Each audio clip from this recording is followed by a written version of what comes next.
A esta hora en el informativo del Eje Cafetero.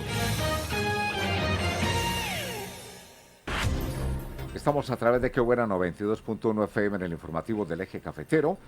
El canal de televisión online Risaralda TV igualmente. Los invitados es el doctor Víctor Zuluaga Gómez, él es doctor en Historia de la Universidad Javeriana, y Julián Chica Cardona, escritor y secretario de la Academia Caldense de Historia. Continuamos con este ciclo de conocer la historia de nuestro departamento de Risaralda, de nuestro eje cafetero, y para ello pues hemos venido contando con la participación, con la orientación del escritor Julián Chica Cardona de acá, del municipio de Dos Quebradas, hace 8 días. Hoy trae nuevamente como invitado al doctor Víctor Zuluaga Gómez, uno de nuestros grandes historiadores, conocedor como él, de la historia de todo lo que fueron estas raíces indígenas en esta zona, todo lo que fue el mismo nacimiento de la ciudad de Pereira. Él pues nos ha venido con sus opiniones entregando conceptos en el sentido de aproximarnos a la verdad, que es lo que él ha hecho.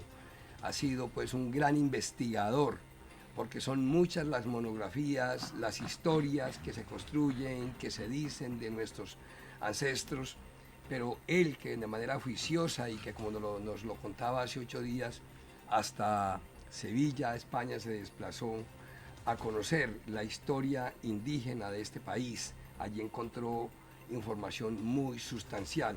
Con los muy buenos días para nuestros invitados. Julián, hoy vamos a continuar entonces avanzando sobre estos conocimientos que tiene el doctor Víctor Zuluaga. Muy buenos días, Germán, buenos días, Álvaro, a todos los oyentes y televidentes de Qué Buena.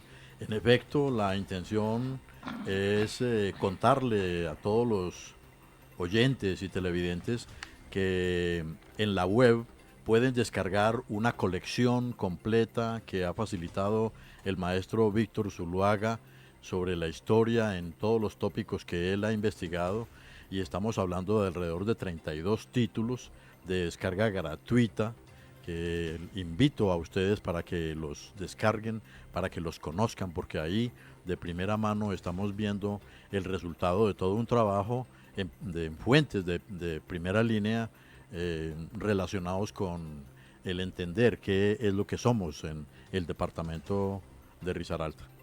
Y en efecto asombra de esa colección revisar que hay alrededor de 7 u 8 documentos muy interesantes sobre la presencia, empezando por la dominación europea pues en América, a los pueblos de América, y pasando por temas tan sensibles como la ablación. Doctor Víctor, usted había tocado el tema en el programa anterior sobre un trabajo de investigación que tuvo resultados prácticos de restitución de tierra muy importante para la población chamí, y nos gustaría que nos conectáramos ya en detalle sobre ese tópico inicialmente. Sí, muy buenos días, muchas gracias por la invitación.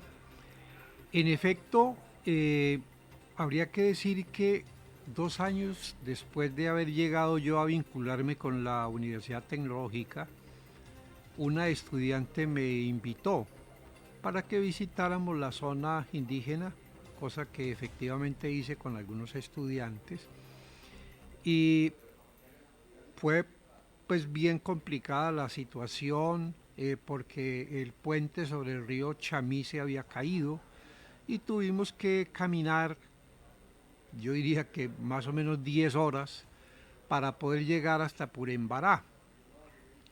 Eh, la estadía me costó pues un tifo por la cantidad de animales que hay en toda la parte selvática, como es una zona muy cercana al Chocó. Entonces, claro, entonces, pues yo dije, nunca más vuelvo por allá, porque fue una situación pues muy crítica, el viaje, la enfermedad, etcétera. Pero vino una comisión de indígenas, como a los 2 o 3 meses, para pedirme el favor de que averiguara por qué habían perdido ellos todas sus tierras. Ellos no tenían tierras. De manera que sin quererlo, tuve que enfrentar pues ese proceso investigativo. Por eso digo yo que unas veces uno busca el problema de investigación y otras veces la investigación lo busca uno. En este caso la investigación me buscó y duré 10 años indagando aquí y allá, en Popayán, en Bogotá, en Quibdó, en Mistrato, en Pueblo Rico, en todas partes. Y finalmente el documento se encontraba en Río Sucio, en el archivo del juzgado promiscuo, en donde constataba que en el año de 1903, el 17 de diciembre, fueron rematadas las tierras del Chamí por orden del gobierno caucano. Aún no existía el departamento de Caldas. No, no, 1903. Entonces, la cuestión que me preguntaba era, ¿por qué razón ordena ese remate de esas tierras que compró un señor Palomino por 33.000 pesos? Todo Mistrató, Pueblo Rico y la mitad de Bagadó, Chocó. Ese era el resguardo original entregado por la corona española. Y resulta que el objetivo era despejar esa zona para poder construir el camino. Estamos hablando de alrededor de 3.000 kilómetros cuadrados. Sí, claro, ¿no? Una extensión absolutamente increíble. Pero el objetivo era despejar esa zona para poder construir el camino que desde Anserma iría hasta el puerto de Lloró, porque se planteaba desde finales del siglo XIX la construcción de ese canal que uniría el Atrato con el San Juan. Entonces... El de Raspadura. Exacto. Entonces, había que desalojar de alguna manera a todas esas comunidades, esa comunidad indígena del Chamí, de esa zona, para poder abrir ese camino. Cosa que nunca se hizo, pero definitivamente pues la orden y la venta de esas tierras se realizó, y después de haber logrado en 1984 haber encontrado ese documento, pues con el INCORA se hizo la presentación, llevé los documentos para mostrárselos a la comunidad, discutir con ellos lo que había pasado, y producto de ellos en el 86 fue creado otra vez el resguardo con 25.000 hectáreas, pero fue un punto de partida por lo menos para que ellos comenzaran poco a poco a recuperar sus tierras. Entonces podríamos decir, doctor Víctor, que de historiador usted pasó a ocupar el papel de abogado, defensor de la comunidad chamí, y pues exitoso, ¿no? Pues sí, realmente la situación se presentaba pues en esas condiciones, y el hecho de que eran documentos y tan antiguos, era necesario pues hacer reuniones con los indígenas una y otra vez en gran parte de sus veredas, tanto que llegó un momento en el cual ellos hacían sus asambleas, y recuerdo que una vez se paró un indígena a hablar. Ellos hablaban en embera, que es su idioma, y entonces el gobernador les dijo, no, hable en castellano para que Víctor entienda. O sea, ese fue un momento en el cual sentí que ellos me aceptaban como parte de su comunidad, y así lo sentí, ¿no? Claro, es como un honor que una comunidad de otra habla rebaje, digámoslo, se ponga al nivel del visitante para que él entienda completamente lo que están diciendo. Claro. Porque en el caso contrario se conocen comunidades de habla extranjera que, sabiendo la lengua de la persona que llega a visitarlos, se niegan a hablarla. Es un acto de desprecio que se ha visto en Brasil. Se han visto casos de esos en los cuales siguen hablando en su portugués, y como un acto de discriminación para marginar, hacia los claro, otros. Sí. Claro. De hecho, yo tuve un contacto con un indígena que era un jaibaná, era su sacerdote, su curandero, su médico tradicional, pero unos hombres de unas sabidurías impresionantes. Y cuando yo iba bastante a su casa y él me explicaba muchos mitos, entre otros el de la ablación, ¿no? El fundamento de la ablación. Pero él en determinado momento me decía, mire, cuando a mí me traen un enfermo, yo lo acuesto, le coloco unas hojas de bijao, me siento en una butaquita y comienzo a tomar guarapo y a llamar a mis jais, a mis espíritus, que los tiene por allá en la montaña. Y van llegando los espíritus y van preguntando, ¿qué quiere, patroncito? Entonces yo les digo, entren y saquen ese espíritu que está haciendo daño allí. Entonces ellos entran y sacan el espíritu y ese espíritu que sacan pasa a ser de mi propiedad. Por eso Jaibaná significa Jai, espíritu, Vana, ¿sí? Grupo. Es un grupo de espíritus. El Jaibaná es el poseedor, el que maneja una cantidad de espíritus, un rebaño de espíritus.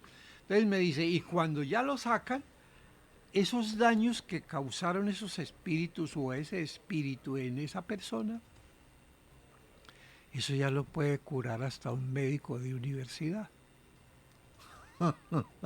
Eso es Y una eso buena nota. para podérselo hacer entender a un médico, en el sentido de que el concepto que tienen los emberas es de que toda enfermedad es producida por espíritus. Es una cuestión muy complicada. Yo le decía en alguna ocasión a una enfermera, que era una monja de la Madre Laura, le decía, ¿por qué cuando traen un enfermo no le preguntan si quiere que el Jaibaná venga y le cante? Y una vez que le canta, él se deja hacer lo que sea. Porque precisamente en Belalcázar, en algún día llegué un domingo a hacer un trabajo con la comunidad y me dice un indígena, don Víctor, vea, es que Alberto está enfermo. Le dije, tráigalo, yo tengo aquí el carro, vamos a la Virginia para que lo examine. Dice, no, es que el Jaibaná no está. O sea, si no hay extracción de ese espíritu por medio del Jaibaná, no pasa nada. Y se murió. ¿Sí? Entonces ese trabajo me parece que es fundamental, de conocer exactamente cuáles son esos móviles que ellos tienen en todos esos aspectos. Ignorantes como por ejemplo no saber que ellos tienen un sistema de numeración que no es el decimal. Ellos hablan Aba Ome, Uasome, Kimare, Uasoma. Ua es manu, Soma completo. Suma completo es 5. Y hasta ahí no conocen ni el 6, ni el 7, ni el 8, ni el 9, ni el 0. Ni el cero. Ni el 0. Eso me llevó precisamente... Es muy antropológico, ¿no? Cuando yo era decano de la Facultad de Educación, entonces diseñé un programa de licenciatura para indígenas precisamente para formar maestros indígenas En etnoeducación, ¿no? en etnoeducación para que ellos efectivamente se convirtieran en maestros, porque llegan un maestro mestizo, una maestra mestiza y lógicamente va a enseñar el sistema decimal y toda una cantidad de cosas que ellos no tienen ni idea o tienen otros conceptos. Bueno, muy interesante todo esto. ¿Será que charla para continuar la próxima Yo semana? creo que si tiene la gentileza de acompañarnos, podemos... Muy importante. Lo esperamos, claro que sí. Muchas gracias. A Julián Chica Cardona, nuestro invitado también a esta hora de la mañana aquí al informativo del Eje Cafetero. A ver que tengo por acá un mensajito, a ver si es para ustedes. Bueno, no. Que es secretario de la Academia de Caldense de Historia, que es escritor, al doctor Víctor Zuluaga Gómez, doctor en Historia de la Universidad Javeriana. Pues un feliz día les deseamos y el martes, después de las 9 de la mañana, Dios mediante, que estaremos con ustedes. Muchas gracias, Muchas Álvaro. gracias. Un feliz día. Son las 9 de la mañana, 27